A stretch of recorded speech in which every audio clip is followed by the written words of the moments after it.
आज जो इतनी सुंदर नाटिका प्रस्तुत की गई, उसको देख करके हमारे बहुत बड़े संदेह मिट जाते हैं।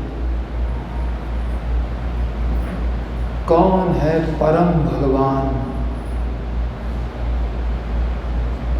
ईश्वरः परमः कौन है? हमने देखा कि ब्राह्मण के बच्चे मर जाते थे। ये बीच में अब मत रही, बिल्कुल डिस्टर्बेंस नहीं चाहिए। अपने आप जिसको जाना होगा पीना होगा पी लेगा।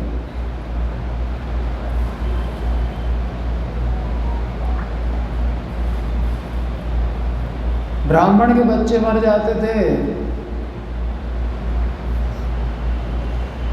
ब्राह्मण राजा पर दोष मढ़ देता। अर्जुन एक बार सभा में बैठा था, उसको अच्छा नहीं लगा। अर्जुन ने प्रतिज्ञा कर ली कि अब की आपका बच्चा होगा तो हम उसकी रक्षा करेंगे, अपने बाणों से ऐसा दुर्ग बना देंगे कि उसमें काल भी प्रवेश नहीं कर पाएगा। लेकिन उन बच्चों को तो भगवान महाविष्णु लेके जा रहे थे, उनको कहाँ अर्जुन रोक पाएगा। वो बच्चा भी मर गया। ब्राह्मण अर्जुन को भी कोसने लगा कि हमने व्यर्थ ही गांडीवधारी अर्जुन पर भरोसा किया। भरी सभा में कृष्ण, बलराम, उग्रसेन, अर्जुन सबकी भर्त्सना करने लगा। अर्जुन से सहन नहीं हुआ।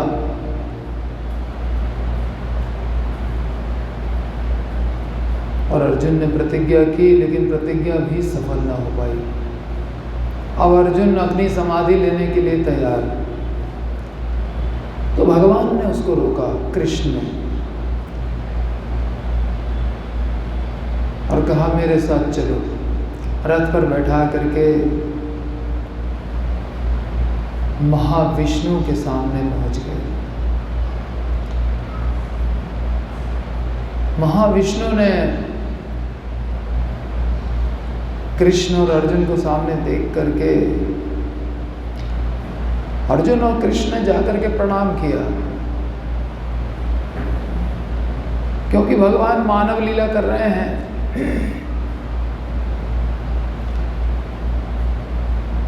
और नारायण को जाकर के प्रणाम कर रहे हैं। तो महाविष्णु ने उनसे कहा कि मैं तो आप दोनों का एक साथ दर्शन करने को उत्सुक था, और ये कैसे संभव हो पाता। तो मैंने एक युक्ति निकाली और मैं ब्राह्मण के बच्चों को लाता गया।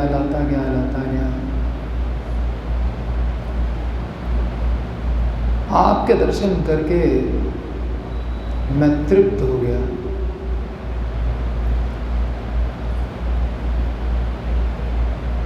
उन्होंने सारे बच्चे लौटा दिए और कृष्ण और अर्जुन ब्राह्मण के सारे बच्चों को ला करके ब्राह्मण को सौंप दिया। तो एक संदेह है समाज में कि कृष्ण विष्णु के अवतार हैं या विष्णु कृष्ण के अवतार हैं। सामान्यतया सब लोग समझते हैं कि कृष्ण विष्णु के अवतार हैं, लेकिन ऐसा नहीं है। भागवत अगर पढ़ें तो ये भागवत का ही एक अध्याय था, दशम स्कंद का 89 चैप्टर नंबर 89, 89 नंबर अध्याय। उसमें ये बात बिल्कुल स्पष्ट हो जाती है कि महाविष्णु भी कृष्ण का दर्शन करना चाहते हैं। कृष्ण महाविष्णु के भी अंशी हैं, सब अवतारों के स्रोत हैं श्री कृष्ण। और जब द्वारिका बसा रहे थे भगवान, तो हमने देखा ही कि जितने भी देवी देवता हैं वो सब आकर के सेवा करना चाहते हैं कृष्ण की, कि द्वारिका बसाने में हम क्या कंट्रीब्यूट कर सकते हैं। सब ने कुछ ना कुछ कंट्रीब्यूशन किया, 33 करोड़ देवताओं ने। और फिर हमने भक्ति विनोद ठाकुर का भजन सुना कि शिव जी भी, ब्रह्मा जी भी और समस्त देवता नंद नंदन का ही भजन करते हैं। तुम ही सर्वेश्वरेश्वर, सब ईश्वरों के भी आप ईश्वर हैं। ईश्वर माने नियंत्रक, कंट्रोलर। तो देवता कंट्रोलर हैं, उनके कंट्रोलर भगवान विष्णु हैं, और उनसे भी ऊपर जो कंट्रोलर हैं वो तुम ही माने कृष्ण। कृष्ण के लिए कहा जा रहा है तुम ही सर्वेश्वरेश्वर ब्रिजेंद्र कुमार, तुम्हारा इच्छा है विश्व सृजन संहार। आपकी इच्छा से विश्व का सृजन भी होता है और संहार भी होता है।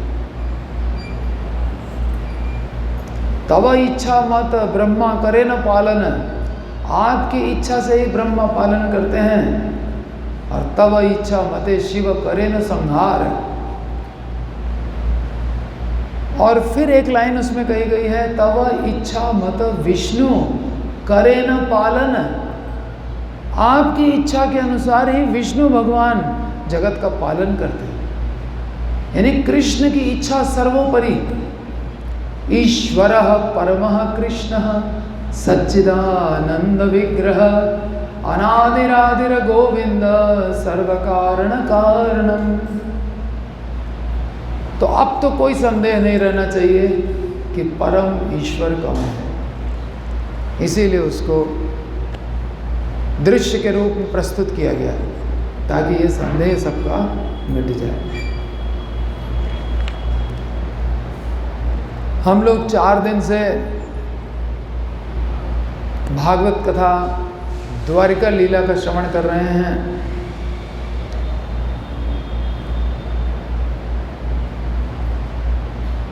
हमने कल सुना कि भगवान वैष्णवों से और ब्राह्मणों से कुछ आशा करते हैं।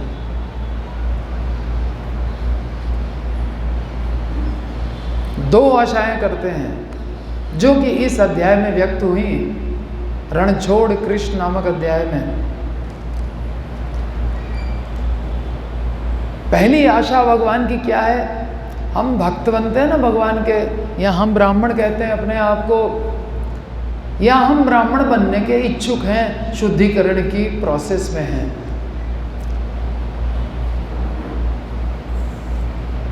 तो हमें भगवान की आशाओं पर खरा उतरना चाहिए।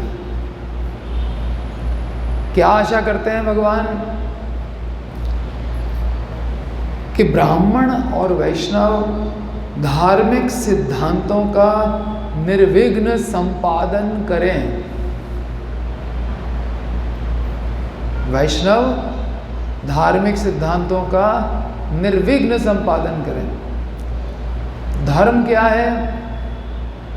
भगवान के नाम में रुचि होना, क्योंकि कलयुग में नाम जपना ही एकमात्र विधि है। और उसमें अगर रुचि हो गई तो हम अपने को धार्मिक कह सकते हैं कि हम धर्म का निर्वाह निर्बाध रूप से कर रहे हैं। नामे रुचि। कलयुग में नाम ही भगवान का अवतार है। कली काले नाम रूपे कृष्ण अवतार। नाम के रूप में भगवान ने अवतार लिया है। तो भगवान की सेवा कलयुग में कैसे करेंगे? हरि नाम की सेवा करके। हरे कृष्णा कृष्णा कृष्णा हरे हरे, हरे राम राम राम हरे हरे। इतना सरल है कि बच्चे भी इसमें भाग ले लेते हैं, बूढ़े भी ले लेते हैं।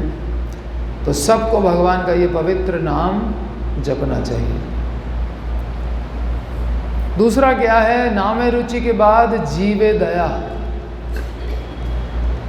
सब जीवों के प्रति दया करना।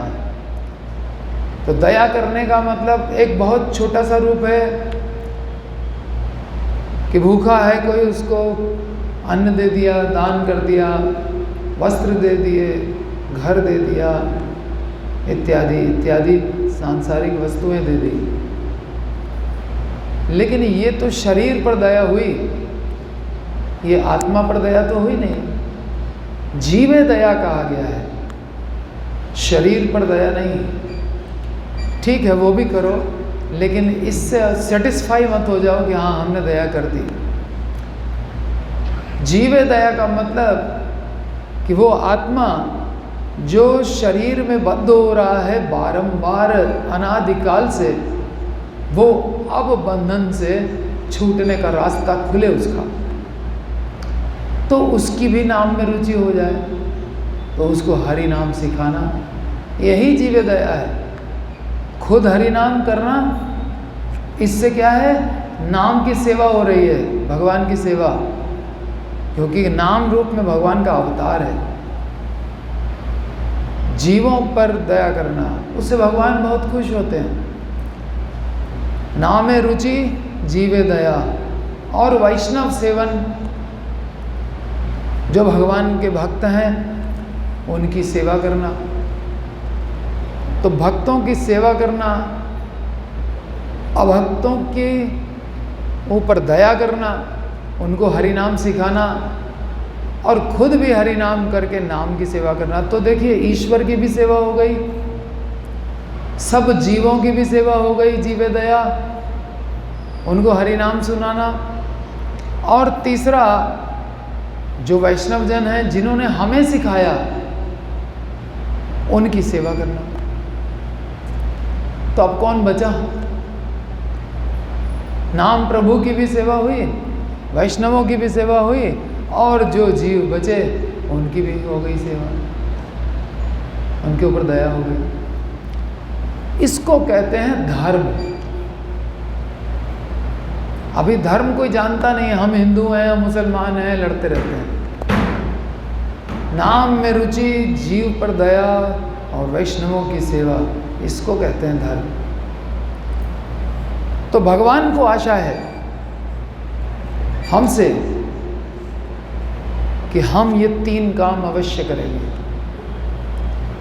हरि नाम प्रभु की सेवा करेंगे, जो जीव दिखेगा हरि नाम नहीं करता होगा उसको सिखाएंगे, और वैष्णव मिल जाए तो उसकी तन मन और धन से सेवा करेंगे, हर तरह से, सब प्रकार से उसकी सेवा करें। एक तो ये आशा है भगवान को कि हम धर्म पे चलेंगे। दूसरी, हम चित्त को शांत रखेंगे, किसी भी परिस्थिति में, विकट से विकट परिस्थिति आ जाए, मन विचलित नहीं होने देंगे। तब हम भगवान की आशाओं पर खरे उतरने वाले वैष्णव या ब्राह्मण हैं। चित्त अशांत, चित्त में, हृदय में ही तो, मन में ही तो भगवान बैठे हैं, और हम उसको डिस्टर्ब कर दें तो फिर हम क्या भगवान की सेवा कर रहे हैं? जहाँ भगवान बैठे हैं उस एरिया को ही हमने डिस्टर्ब कर दिया। हृदय में बैठे हैं और हृदय अशांत, तो हम कैसे वैष्णव हैं या कैसे ब्राह्मण हैं? क्या ब्रह्म को जानते हैं हम? नहीं जानते। इतना भी नहीं जानते कि मेरे ही हृदय में बैठा है, हम उसको अशांत कर रहे हैं। किसी कीमत पर उसको अशांत होने नहीं देना है, चाहे जितनी बड़ी हानि हो जाए, जितना बड़ा दुख आ पड़े, चित्त अशांत नहीं करना है, तब हम भगवान के सेवक कहलाएंगे। ये भगवान की आशा। दूसरी बात, कृष्ण भक्ति की सफलता का रहस्य बताया गया। सफलता का रहस्य है दृढ़ संकल्प। प्रभुपाद जी कहते हैं बस यही मूल मंत्र है। अगर आप दृढ़ संकल्प से युक्त हैं कि हरे नाम हरे नामैव केवलम कलौ नास्तेव गतिरन्यथा, और कोई गति है ही नहीं, तो अब हम इसका ही आश्रय लेंगे और हम एक क्षण व्यर्थ नहीं गंवाएंगे जीवन में, और हर समय हरि नाम करेंगे। ये दृढ़ संकल्प किसी का हो गया तो उसके आध्यात्मिक जीवन की सफलता निश्चित है, तो कोई संदेह नहीं।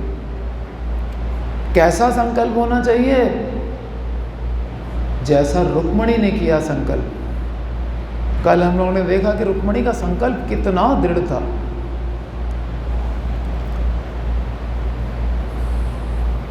उन्होंने कृष्ण को पत्र में लिखा कि आप आकर के मेरा पाणी ग्रहण कर लीजिए, मेरे द्वारा मेरा पाणी ग्रहण कर लीजिए। खुद ही पानी देने, पानी कन्यादान करने के लिए खुद ही तैयार हो। और अगर कोई आप पर आक्रमण करे उसका वध कर दीजिए, चाहे मेरे परिवार के लोग हों। और महल के अंदर ही अगर आपके ऊपर अटैक हो जाए तो फिर अगर स्त्रियां भी मरती हैं मरने दो, भाई मर जाते हैं मर जाने दो, लेकिन आप तो बस हमको ले चलो अपने साथ, हरण कर लो मेरा। और कहाँ आपको हरण करने में सुविधा होगी वो भी पत्र में उन्होंने विवरण दे दिया। और अगर आप मेरा हरण नहीं, क्योंकि हरण ही एकमात्र ऑप्शन बचा हुआ है, शिशुपाल से विवाह तय हो चुका है, कल सवेरे शिशुपाल से विवाह हो जाएगा, केवल रात्रि भर शेष है। अब हरण ही एकमात्र उपाय बचा है, राक्षस विधि से हमसे विवाह कर लीजिए, वरना मैं उपवास कर करके अपनी देह त्याग दूंगी, और एक जन्म नहीं जन्म जन्मांतर तक जब तक आप मुझे वरण नहीं करेंगे तब तक मैं ये देह त्यागती रहूंगी, त्यागती रहूंगी, त्यागती रहूंगी। इतना दृढ़ संकल्प था उनका। तो अब इस संकल्प के आगे तो भगवान से रहा नहीं गया। अब भगवान ने जब पत्र पढ़ा कि इसका तो इतना दृढ़ संकल्प है, और भगवान स्वयं भी चाहते थे उनसे विवाह करना, यहाँ तक की लीला हुई थी। अब आगे की लीला श्रवण करते हैं।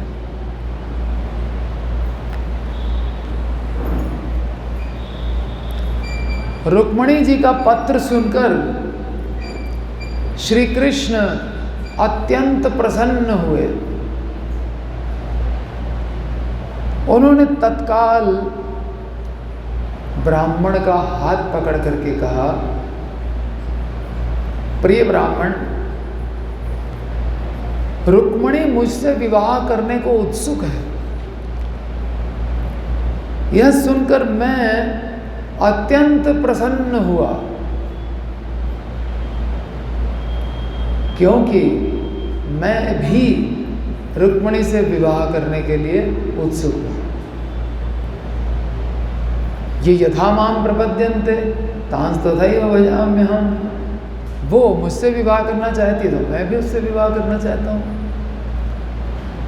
भगवान तो किसी भी संबंध में भक्त के साथ व्यवहार करने के लिए तैयार हैं कृष्ण।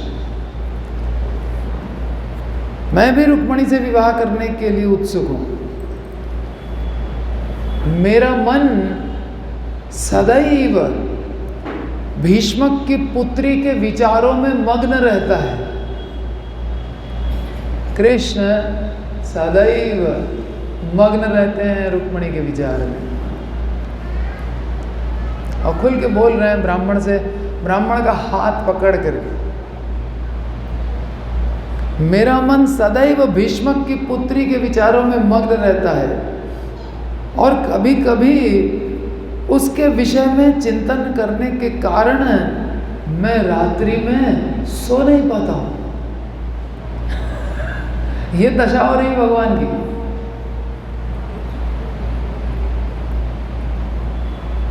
मैं समझ सकता हूं कितनी बड़ी बात कह रहे हैं भगवान किसी भक्त के लिए कि उसको स्मरण कर करके मुझे नींद नहीं आती। जबकि क्षीरोदकशाही, कर्णोदकशाही, गर्भोदकशाही सब सागरों में जाके लेटे हुए हैं, सोते रहते हैं हर समय, लेकिन इनकी नींद उड़ा दी रुक्मणी ने एक लेटर लिख करके। और उससे पहले से ही, पहले की ही बात कह रहे हैं। मैं समझ सकता हूं कि मुझसे शत्रुता की भावना से रुक्मणी के बड़े भाई ने उसका विवाह शिशुपाल से तय किया है। अतएव इन सभी राजाओं को समुचित शिक्षा देने का मेरा दृढ़ निश्चय भी है। मेरा रुक्मणी का विवाह जो है तय कर दिया शिशुपाल से, तो जिसने तय किया है उसको समुचित दंड देने का भी मेरा मूड है। मैंने निश्चय कर लिया है, दंड दूंगा इनको। जिस प्रकार साधारण काष्ठ को रगड़ करके अग्नि उत्पन्न की जाती है, फिर उस अग्नि का सदुपयोग किया जाता है यज्ञ में या भोजन पकाने में या जिस तरीके से भी, जिस प्रकार साधारण काष्ठ से कुशलतापूर्वक अग्नि निकाली जाती है और उसका उपयोग किया जाता है, उसी प्रकार इन आसुरी राजाओं से निपटकर उनके मध्य से मैं अग्नि रूपी रुक्मिणी का हरण कर लूंगा। मैं रुक्मिणी को निकाल ले जाऊंगा वहां से। और ये सब राजा कैसे हैं? काष्ठ की तरह, इनमें रगड़ पैदा करके और रुक्मिणी को निकाल करके मैं ले जाऊंगा और फिर अग्नि का सदुपयोग।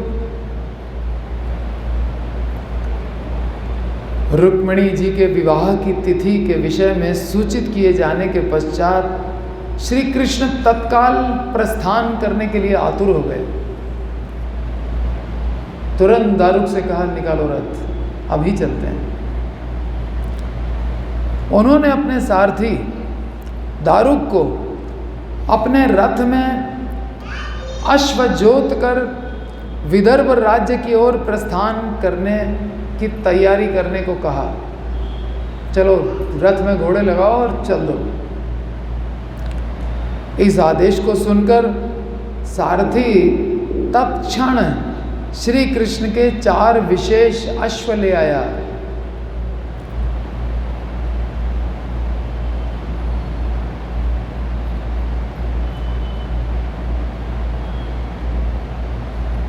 इन अश्वों के नामों और विवरण का उल्लेख पद्म पुराण में है।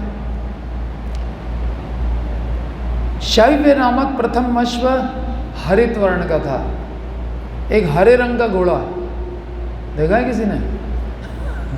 हरित वर्ण का घोड़ा, उसका नाम शैव्य। सुग्रीव नाम का दूसरा अश्व बर्फ के समान धूसर वर्ण का। मेघ पुष्प नामक तीसरा अश्व नवीन मेघ वर्ण का। और चौथा अश्व बलाहक भस्म के वर्ण का। जब अश्व जोत दिए गए और रथ जाने के लिए तैयार था, तब श्री कृष्ण ने उस ब्राह्मण को रथ पर चढ़ने में सहायता की। भगवान ने हाथ पकड़ करके उस ब्राह्मण को चढ़ाया रथ पर और अपने समीप बैठाया, पास में आसन दिया उसको। उन्होंने तत्काल द्वारका से प्रस्थान किया और वे एक रात्रि में विदर्भ राज्य में पहुंच गए। द्वारका का राज्य भारत के पश्चिम में है और विदर्भ उत्तर में है।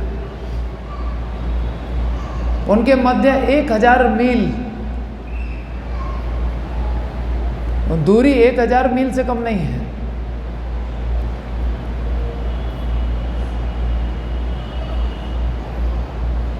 किंतु श्री कृष्ण के अश्व इतने द्रुतगामी थे, इतने फास्ट चलते थे कि वे अपने गंतव्य कुंडिन नामक नगर में एक रात्रि में पहुंच गए। 1000 मील पहुंचने में केवल 12 घंटे लगे, ज़्यादा से ज़्यादा मान लें एक रात्रि 12 घंटे, तो लगभग 133 किलोमीटर पर आवर की स्पीड से घोड़े दौड़ रहे हैं। 130 किलोमीटर पर आवर। राजा भीष्मक को अपनी पुत्री शिशुपाल को देने में कुछ अधिक उत्साह नहीं था।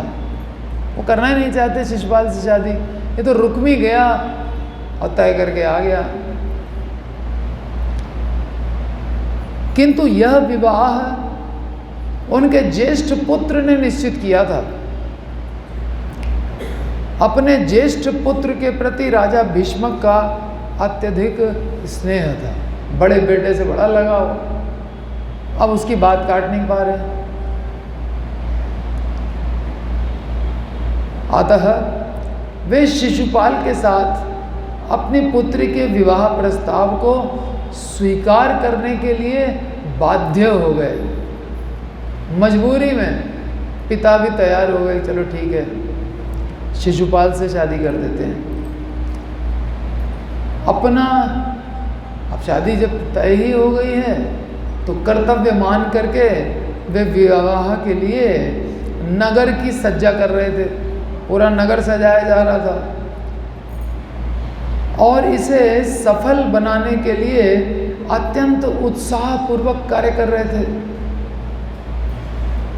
गलियों में चारों ओर जल का छिड़काव किया जा रहा था। नगर को भली भांति स्वच्छ किया गया। भारत उष्ण कटिबंध क्षेत्र में स्थित है, अतः यहाँ का वातावरण सदैव शुष्क रहता है और धूल उड़ती रहती है। इसके कारण गलियों में तथा पथों पर सदैव धूल एकत्र हो जाती है। अतएव उन पर दिन में कम से कम एक बार जल का छिड़काव आवश्यक होता है। कलकत्ता जैसे महानगरों में जल का छिड़काव दिन में 2 बार करना पड़ता है। कुंडिन के मार्गों पर रंगीन पताकाओं और कागज की झंडियों से सज्जा की गई थी।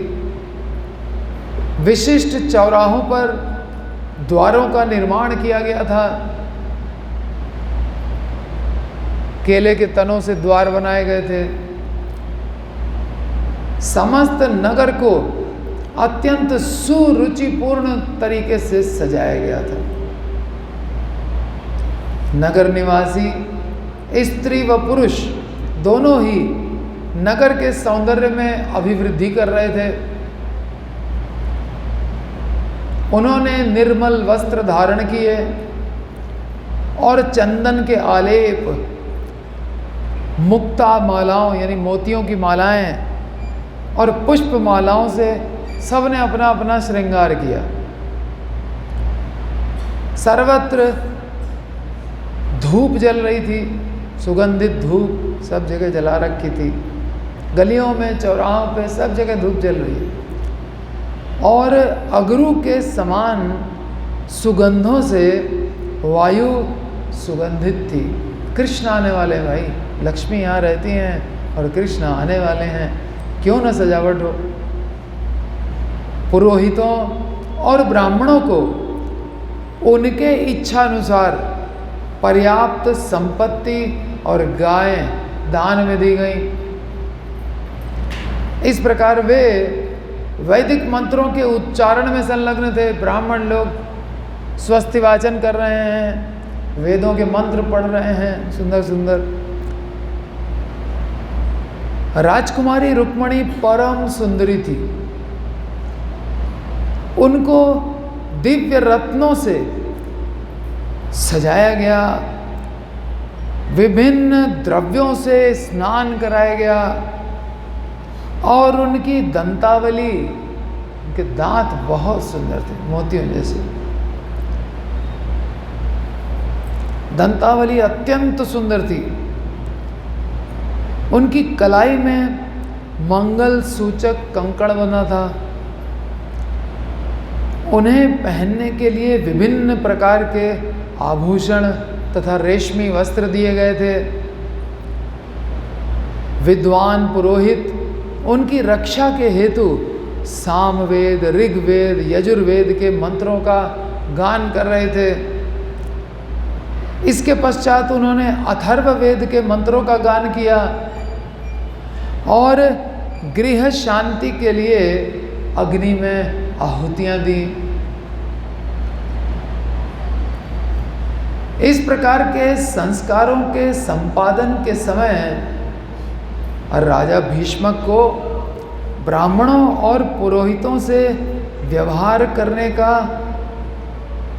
अत्यधिक अनुभव था। भीष्मक के यहाँ तो नारद आदि सब संत लोग आया करते थे, तो भक्तों का कैसे स्वागत करना है, उनको क्या क्या चीज़ें ऑफर करनी हैं, उसकी बहुत प्रैक्टिस थी इनकी। ब्राह्मणों को बड़ी मात्रा में स्वर्ण, चांदी, गुड़ सहित धान्य तथा स्वर्णाभूषणों से सज्जित गाय देकर उन्होंने उनका विशेष आदर किया। गायों को सोने के आभूषणों से सजा करके दिया गया। उसके अलावा बहुत सारा सोना, चांदी, गुड़ और धान्य सब भेंट किया गया। शिशुपाल से विवाह हो रहा था। शिशुपाल के पिता का नाम था दमघोष,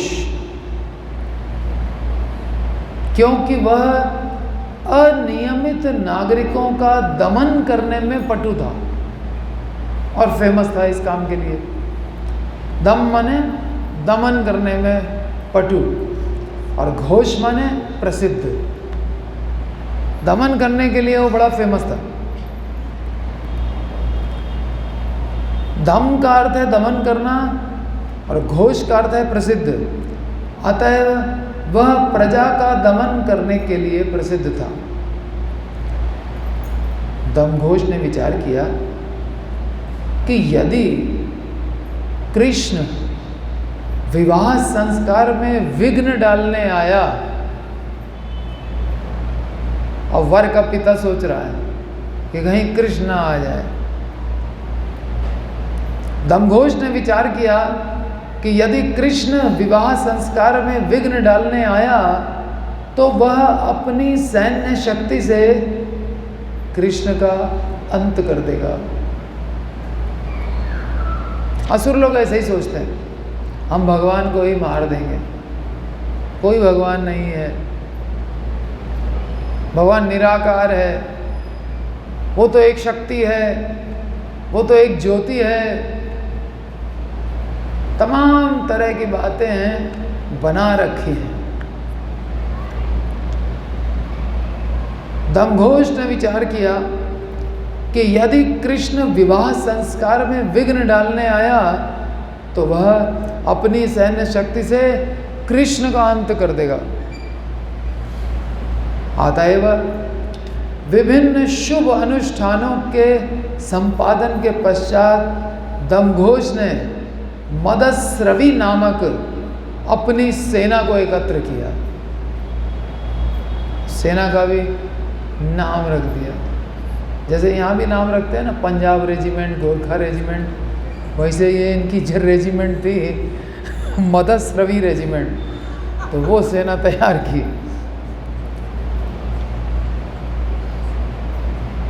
उसने स्वर्ण हारों से सज्जित अनेक गजों, अब सेना लड़ने के लिए जा रहे हैं तो हाथी को सोने से सजाएंगे। अब हाथी को कितनी मोटी पतली चेन थोड़ी पहनाई होगी, कितना सोना भारत के अंदर हुआ करता था। स्वर्ण हारों से सज्जित अनेक गजों और उसी भांति सज्जित अनेक रथों व अश्वों को एकत्र किया। घोड़े, हाथी पहले सोने के गहने पहनते थे।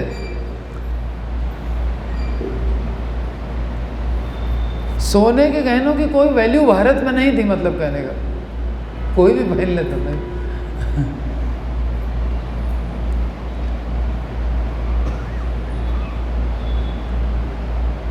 उसने स्वर्ण हारों से सज्जित अनेक गजों और उसी भांति सज्जित अनेक रथों व अश्वों को एकत्र किया। ऐसा प्रतीत होता था कि दमघोष उसके पुत्र तथा साथियों का कुंडिन जाना पूर्ण रूपेण विवाह उत्सव के लिए नहीं था। इस सेना इना लेकर के विवाह में जाया जाता है। अरे बारात लेके जाते हो ठीक है, सेना लेके पहुंच गए, मदस्रवी रेजिमेंट ले आए। कुंडिन जाना विवाह उत्सव के लिए नहीं, अपितु युद्ध करने के निमित्त था। तो बात फेमस थी कि कृष्ण और रुक्मिणी के विवाह की परिवार वाले सोच रहे हैं। हो सकता है रुक्मिणी ने बता भी दिया हो। जब राजा भीष्मक को ज्ञात हुआ कि दमघोष तथा उसके साथी आ रहे हैं, रुक्मिणी के पिता को पता चला कि दमघोष और उसके साथी लोग आ रहे हैं, तो उनका स्वागत करने के लिए वो नगर के बाहर तक उनको रिसीव करने के लिए आए। नगर के द्वार के बाहर अनेक उद्यान थे, जहां अतिथियों का स्वागत करके उन्हें ठहराया गया। विवाह की वैदिक विधि में वधू का पिता वर की विशाल बारात का स्वागत करता है। वधू का पिता वर की विशाल बारात का स्वागत करता है और विवाह संस्कार के संपादित होने तक 2-3 दिवस उन्हें उचित स्थान पर ठहराता है। 2-3 दिन जब विवाह संपन्न हो जाए उसके बाद भी उनको ठहराया जाता है। दमघोष के साथ आने वाली बारात में सहस्त्रों मनुष्य थे। सेना पूरी पूरी लेके आए, हजारों की संख्या में लोग थे। उनमें से प्रमुख व्यक्ति तथा राजा थे, एक तो जरासंध, दूसरा दंतवक्र, विदुरथ और पौंड्रक। क्या तो गेस्ट हैं, सब असुर। यह सर्वविदित तथ्य था कि रुक्मिणी का श्री कृष्ण से विवाह होने वाला था, किंतु उसके बड़े भाई रुक्मी ने उसका विवाह शिशुपाल से निश्चित कर दिया था। लोगों में इस किंवदंती के विषय में चर्चा चल रही थी कि रुक्मिणी ने श्री कृष्ण के पास एक दूत भेजा है। ये भी किंवदंती चल रही थी, किंवदंती, किंवदंती, सुनी सुनाई बातें हैं। ये सब हमने सुना है कि रुक्मिणी ने कोई लेटर भेजा है, कोई दूत भेजा है। कहाँ से सुना, इस सोर्स नहीं पता चल रहा है किसी को। इसको बोलते हैं किंवदंती। इसका सोर्स न मालूम हो और बात चल रही हो। अतएव सैनिकों को संदेह था कि श्री कृष्ण रुक्मिणी का हरण करने का प्रयास करके अशांति उत्पन्न कर सकता है। क्या उत्पन्न कर सकता है कृष्ण? अशांति। और हम लोग कृष्ण की पूजा कर रहे हैं, किस लिए? शांति के लिए, ताकि भुक्ति मुक्ति सिद्धि की कामना हृदय से निकल जाए। और असुरों का बिल्कुल उल्टा ज्ञान, ये तमोगुणी ज्ञान कहलाता है। तमोगुणी ज्ञान जस्ट उल्टा होता है, जिससे शांति मिलती है उससे अशांति बता रहे। और रजोगुणी ज्ञान में कंफ्यूजन होता है, ये सही है कि वो सही है, कुछ मालूम नहीं होता ठीक से, कभी ये ठीक लगता कभी वो ठीक लगता। और सतोगुणी ज्ञान बिल्कुल क्लियर कॉन्सेप्ट। अतएव सैनिकों को संदेह था कि श्री कृष्ण रुक्मिणी का हरण करने का प्रयास करके अशांति उत्पन्न कर सकता है।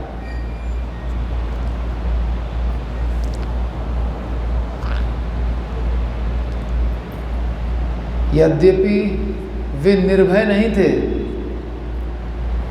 तथापि वे कन्या हरण को रोकने के लिए श्री कृष्ण से युद्ध करने को तत्पर थे, क्योंकि इससे पहले जरासंध 17 बार हार चुका है, अभी फिर गेस्ट बन के आया है यहाँ पे भी। और बड़े बड़े असुरों को कृष्ण ने मारा है, अगासुर, बकासुर, पूतना, सब जानते हैं लोग, तो डर भी रहे हैं अंदर से, लेकिन लड़ने के लिए भी तत्पर हैं। अब जब राजा का आदेश है तो क्या करें।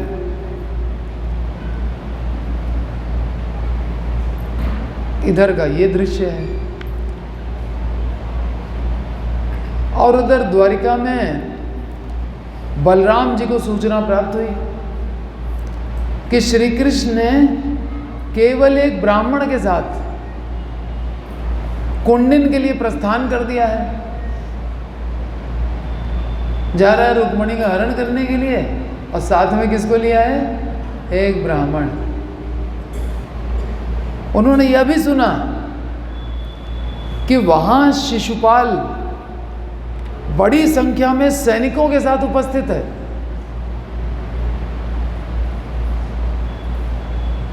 बलराम जी को संदेह था कि वह कृष्ण पर आक्रमण करेगा, और कृष्ण अब की बार फिर निहत्थे गए हैं, कोई अस्त्र शस्त्र नहीं, बस एक ब्राह्मण का हाथ पकड़ के उसको रथ पे बैठा करके अपने बगल में और चल दिए कि जा रहे हैं कहाँ, रुक्मिणी का हरण करने के लिए।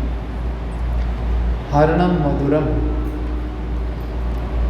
अतएव रथों, सैनिकों, अश्वों और गजों की शक्तिशाली सेना लेकर बलराम कुंडिन पहुंच गए। बलराम ने कहा ये तो अकेले चला गया है, अब रक्षा तो हमको करनी पड़ेगी, बड़े भाई होने के नाते। चलो, ये बलराम की सेवा है।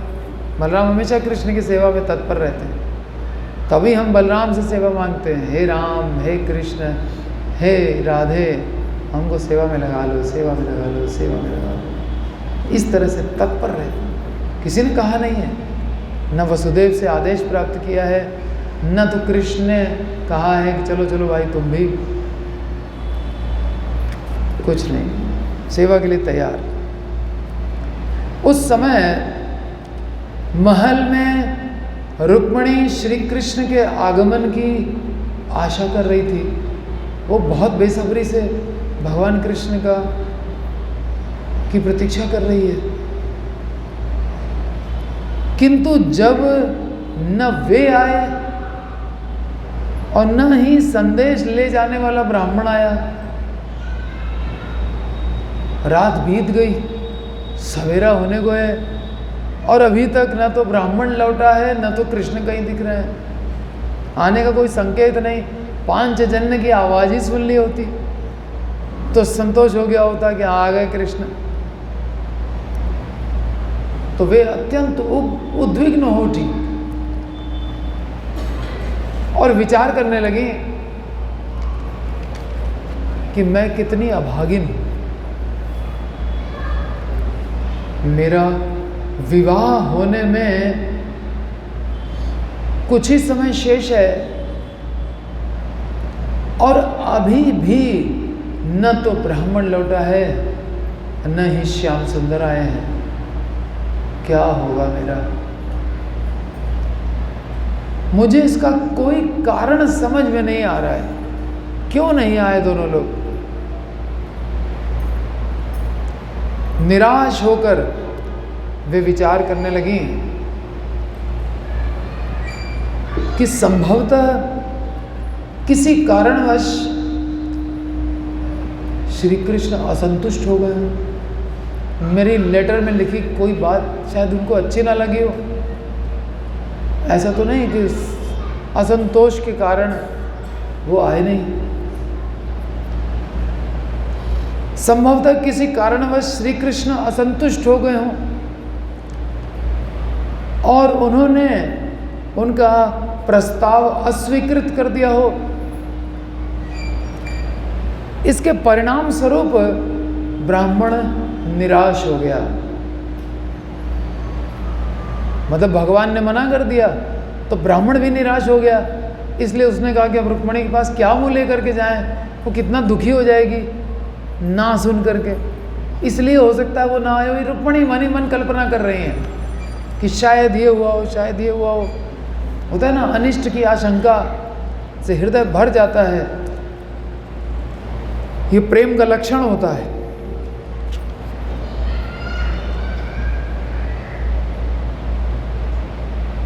तो देर होने के विभिन्न कारणों पर विचार कर रही हैं और उन्हें किसी भी क्षण दोनों के आने की आशा भी है। आशा का बंधन भी बंधा हुआ है कि आएंगे जरूर श्याम सुंदर।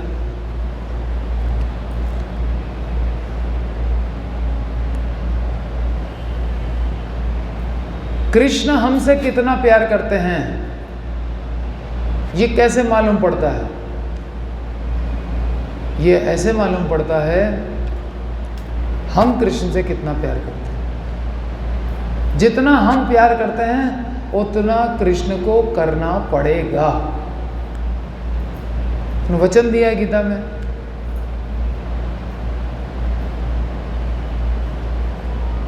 ये यथा माम प्रपद्यन्ते तांस तथैव भजाम्यहम्। तो करना ही पड़ेगा। तो अब आप टटोल लो अपने आप को, हम कितना प्यार कर रहे हैं, क्या कर सकते हैं हम कृष्ण के लिए, उतना वो भी कर सकते हैं। तो रुक्मिणी जी विचार करने लगी कि संभवतः, अब एक विचार तो ये था कि कृष्ण ने मना कर दिया इसलिए ब्राह्मण निराश हो गया, इसलिए दोनों नहीं आए। दूसरा विचार कर रहे हैं कि संभवतः ब्रह्मा, शिव आदि देवता और दुर्गा देवी अप्रसन्न हो गए हों कि कहीं ये बड़े बड़े देवता तो नहीं हमसे नाराज हो गए, इसलिए मेरी वांछा पूर्ण नहीं हो रही। कहा जाता है कि यदि देवताओं की उचित उपासना नहीं की जाती तो वे क्रुद्ध हो जाते हैं। उदाहरण के लिए, जब इंद्र को ज्ञात हुआ कि वृंदावनवासी श्री कृष्ण के द्वारा इंद्र यज्ञ रोक दिए जाने के कारण उसकी उपासना नहीं कर रहे हैं, तो वो अत्यंत क्रोधित हो गए और पूरे ब्रजमंडल को डुबो देने के लिए संवर्तक बादल बुला करके और प्रलय काल में जैसी वर्षा होती है वैसी वर्षा करने के लिए आतुर हो गए, करना प्रारंभ भी कर दिया। तो कृष्ण ने गोवर्धन उठा करके सबकी रक्षा की। तो देवता सतोगुणी हैं, लेकिन उनकी पूजा ठीक से ना करो तो क्रोधित भी हो जाते हैं। और वे वृंदावन वासियों को दंड देना चाहते थे इंद्र। इस प्रकार रुक्मिणी जी विचार कर रही थी कि उन्होंने शिव और ब्रह्मा की अधिक उपासना नहीं की। मैंने तो अधिक उपासना इनकी की नहीं, अतः हो सकता है कि उन्होंने क्रोधित होकर उनकी योजना को, यानी रुक्मिणी की योजना को निष्फल करने का प्रयास किया हो। शिव ब्रह्मा आदि देवता नाराज हो गए उनसे, इसलिए मेरी योजना को फेल कर रहे हैं।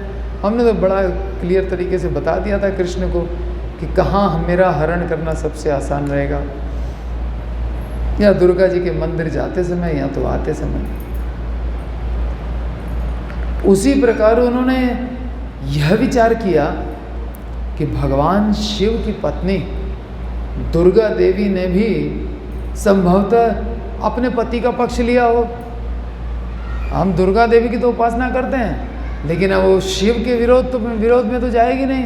हमने चूंकि शिव और ब्रह्मा की तो आराधना उतने की नहीं है, इसलिए कहीं पार्वती जी भी या दुर्गा देवी भी वो शिव के कहने में आकर के वो भी हमको सपोर्ट नहीं कर रही।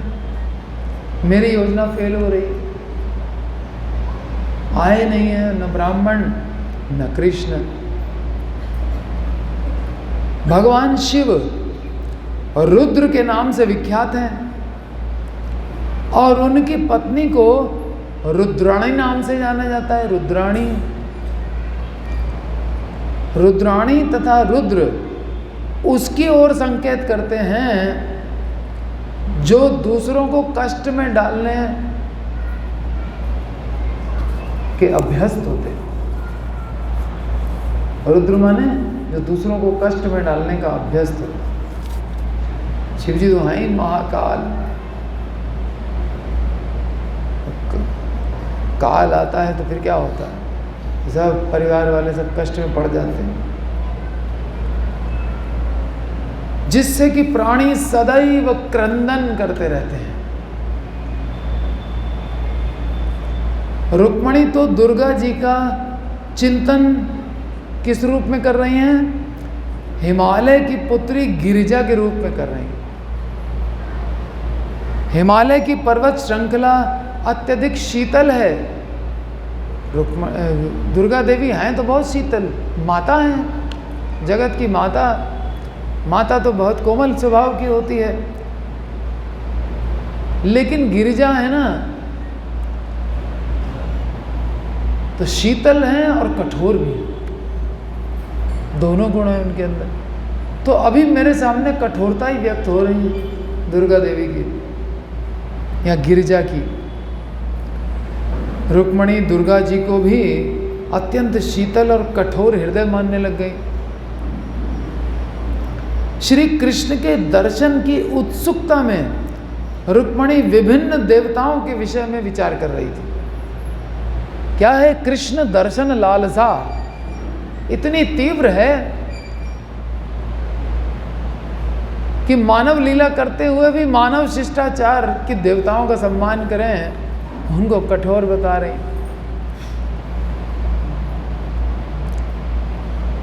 कृष्ण दर्शन लालसा में किया जा रहा है तो वो दोष भी नहीं माना जा सकता। श्री कृष्ण के दर्शन की उत्सुकता में रुक्मणी विभिन्न देवताओं के विषय में विचार कर रही थी, क्योंकि कुछ भी हो वे अभी भी एक किशोरी ही तो थी, है तो किशोरावस्था ही। 10 से 16 वर्ष की अवस्था को किशोरावस्था कहते हैं। इसमें लिखा है 12 से 14 वर्ष की आयु थी रुक्मणी की। श्री कृष्ण को पति रूप में प्राप्त करने के लिए गोपियां कात्यायनी देवी की उपासना करती हैं। उसी भांति रुक्मणी जी भी भौतिक लाभ के लिए नहीं, अपितु श्री कृष्ण के संदर्भ में विभिन्न देवताओं का चिंतन कर रही थी। रुक्मणी देवी का देवताओं का चिंतन करना और उनकी पूजा करना ये कोई भौतिक लाभ के लिए नहीं है, वो कृष्ण की प्राप्ति के लिए। कृष्ण कोई भौतिक वस्तु नहीं है, न भौतिक व्यक्ति है। श्री कृष्ण का अनुग्रह प्राप्त करने के लिए देवताओं की स्तुति करना, श्री कृष्ण की कृपा प्राप्त करने के लिए देवताओं की स्तुति करना अनियमित नहीं है। ये करते आए हैं लोग। गोपियों ने की, रुक्मणी जी कर रही हैं, अब और क्या बताया जाए, ये तो आइडियल्स हैं।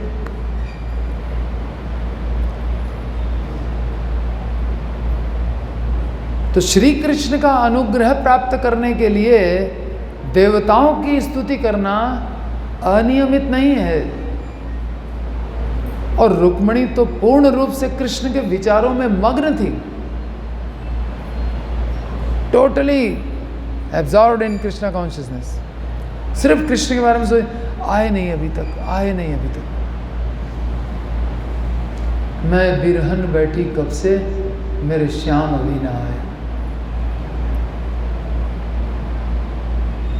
यद्यपि रुक्मिणी जी ने यह विचार करके कि गोविंद के आने का समय अभी समाप्त नहीं हुआ है, अभी तो विवाह के मुहूर्त में समय है, स्वयं को सांत्वना दी। ये सोच करके कि अभी समय शेष है, कुछ सांत्वना मिल रही थी कि शायद अभी आ जाएं। तथापि रुक्मिणी जी को अनुभव हुआ कि यह दुराशा मात्र है। हम तो आशा किए बैठे हैं, लगता है आएंगे नहीं, कुछ तो हमसे गलती हो गई जिसके कारण वो रुष्ट हो गए या देवता रुष्ट हो गए। वे अश्रुपात करने लगी और जब अश्रु तीव्रता से प्रवाहित होने लगे तो असहाय अवस्था में उन्होंने अपने नेत्र बंद कर लिए। खूब रोना आने लगा, आंसुओं की धारा बहती जा रही है और असहाय हो गई, बिल्कुल आंखें बंद कर ली और गहन ध्यान में कृष्ण के बारे में जो श्रवण किया था वो ध्यान करने लग गई कृष्ण पे। जब रुक्मिणी जी इस प्रकार गहन ध्यान में मग्न थी तब उनके शरीर के अंगों में शुभ लक्षण प्रकट होने लगे। अब शुभ लक्षण आए, उनकी बाईं पलक फड़फड़ाने लगी, बाईं भुजा और बाईं जंघा में स्फुरण होने लगा। शरीर के इन अंगों का स्फुरण एक शुभ शकुन है और यह संकेत करता है कि कोई लाभ होने वाला है।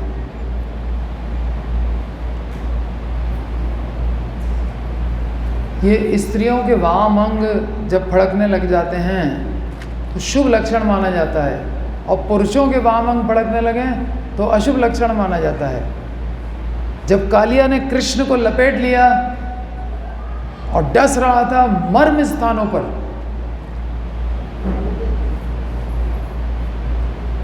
तो उस समय देवता लोग भी कृष्ण के ऐश्वर्य को भूल गए। उनके हृदय में कृष्ण के प्रति प्रेम जागृत हो उठा। सखाओं की दशा देख करके, कृष्ण की दशा देख करके, ये देखो भक्तों का एसोसिएशन, थोड़ी देर के लिए सखाओं का एसोसिएशन प्राप्त हो रहा है ना, कि देखो सब मूर्छित होके पड़े हैं, गायें आंसू बहा रही हैं, बिल्कुल स्तब्ध खड़ी हुई हैं जैसे मूर्ति हो। तो नंद बाबा वगैरह उनको तो पता भी नहीं है कि ये कृष्ण किस विपत्ति में है, तो उनको सूचना कैसे दें। तो ऐसे ही अपशकुन उनके पुरुषों के वाम अंग फड़कने लग गए, आकाश से उल्कापात होने लग गया, पृथ्वी कंपायमान होने लग गई। ये सारे लक्षण प्रकट होने लगे। तो ये लक्षण देवताओं के द्वारा प्रकट किए जाते हैं, ये शुभ और अशुभ का संकेत होता है, ऐसा भागवत कहती है।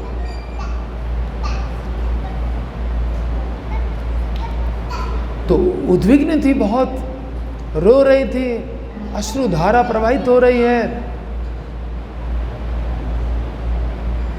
आंखें बंद कर लें।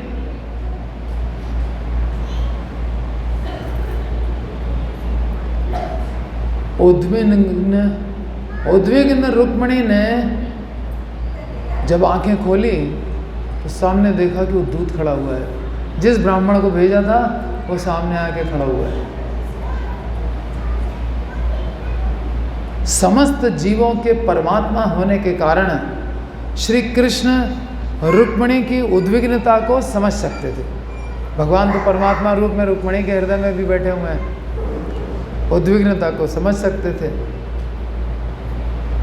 अतएव उन्होंने रुक्मिणी को अपने आने के विषय में सूचना देने के लिए ब्राह्मण को महल के अंदर भेजा। जब रुक्मिणी ने ब्राह्मण को देखा तब उन्हें अपने शरीर के शुभ स्फुरण का अर्थ समझ में आ गया। कि मेरे वामन क्यों भड़क रहे थे, अब सब शुभ है। देखो ब्राह्मण आ गया और बड़ा प्रसन्न भी दिखाई दे रहा है, इसका मतलब कि अनुकूल है, परिस्थितियां अनुकूल हैं। शरीर के लक्षण, ब्राह्मण की प्रसन्नता, उसका आगमन, उसका दर्शन, और वे तत्काल प्रफुल्लित हो गई।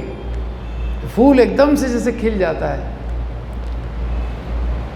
उन्होंने मुस्कुरा कर ब्राह्मण से प्रश्न किया, क्या श्री कृष्ण पहले ही आ गए हैं या तुम पहले आए हो? ब्राह्मण ने उत्तर दिया कि यदुवंश के पुत्र श्री कृष्ण आ गए हैं। अब रुक्मणी की प्रसन्नता का तो कोई ठिकाना नहीं। आगे ब्राह्मण ने यह कहकर उन्हें और साहस बनाया कि श्री कृष्ण ने निश्चित रूप से उन्हें हर ले जाने का वचन भी दे दिया है। ब्राह्मण का हाथ पकड़ करके और कृष्ण से कह दिया था कि हाँ, मेरा भी मन उतना ही रुक्मणी से आकर्षित है, मैं तो सो नहीं पाता हूँ उसका विचार कर करके। अब ये जो रुक्मणी को सुनाया होगा, कितने प्रसन्न हुए होंगे। कहाँ शिशुपाल से शादी होने जा रही थी, परिवार भी विरोध में था, बस एक व्यक्ति के कारण मजबूरी में आसक्ति। देखिए यहाँ भी जरासंध को आसक्ति थी अपनी बेटियों में, तो क्या नतीजा निकला? भगवान से द्रोह कर बैठा कि मेरे दामाद को मार दिया कृष्ण ने। अब तुम्हारे दामाद ने कृष्ण के 6 भाइयों को जन्म लेते ही मार दिया, वो दामाद की गलती नहीं दिख रही, कृष्ण की गलती दिख रही। क्यों? अटैचमेंट में बुद्धि नाश हो जाती है। और यहाँ किससे अटैचमेंट है? पुत्र से, फिर अंधा हो गया। और शिशुपाल से शादी करने को तैयार, जो कट्टर शत्रु था कृष्ण का। खुद का मन था कृष्ण से विवाह कराएं, लेकिन पुत्र की आसक्ति का नतीजा क्या निकला?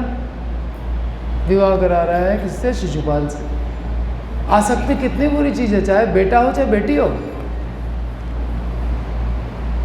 हर आसक्ति बुरी है। दशरथ महाराज पत्नी में आसक्त होकर के वरदे में बैठे, क्या नतीजा निकला?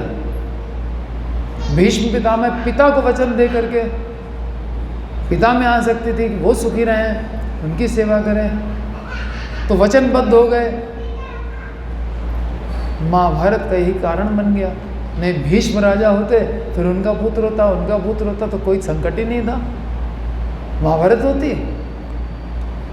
सब समस्या खड़ी होती है। हालांकि सब भगवान की योजना है, परंतु आसक्तियाँ बहुत बुरी चीज़ है। आसक्ति में गलत निर्णय होता ही होता है। इसलिए भगवान कृपा करके कह रहे हैं मई आसक्त, मुझ में आसक्त हो जाओ। इसमें हमारा कितना बड़ा हित कर रहे हैं सिर्फ एक वर्ड से, मई आसक्त।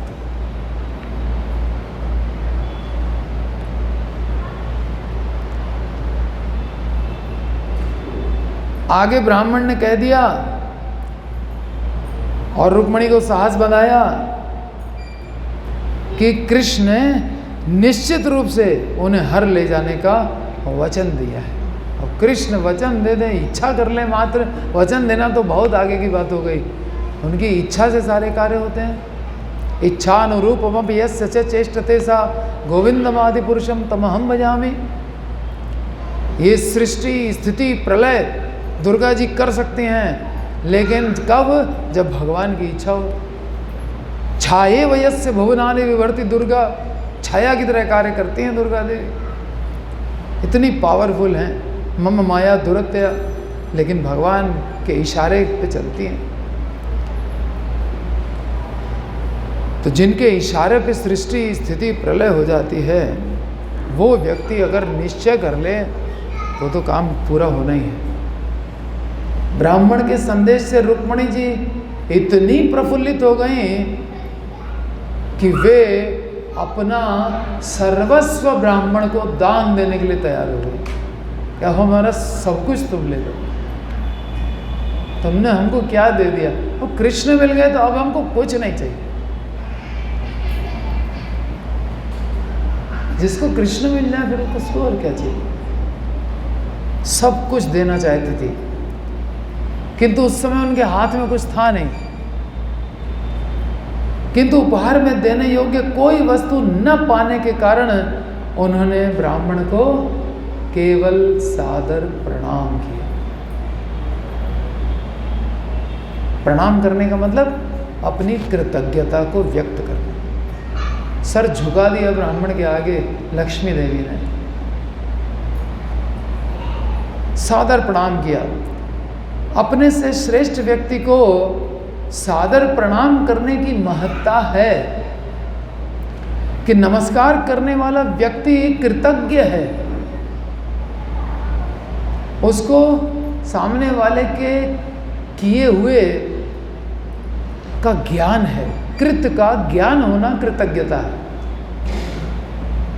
दूसरे शब्दों में प्रणाम करके रुक्मिणी जी ने इंगित किया कि वे सदैव ब्राह्मण की कृतज्ञ रहेंगी।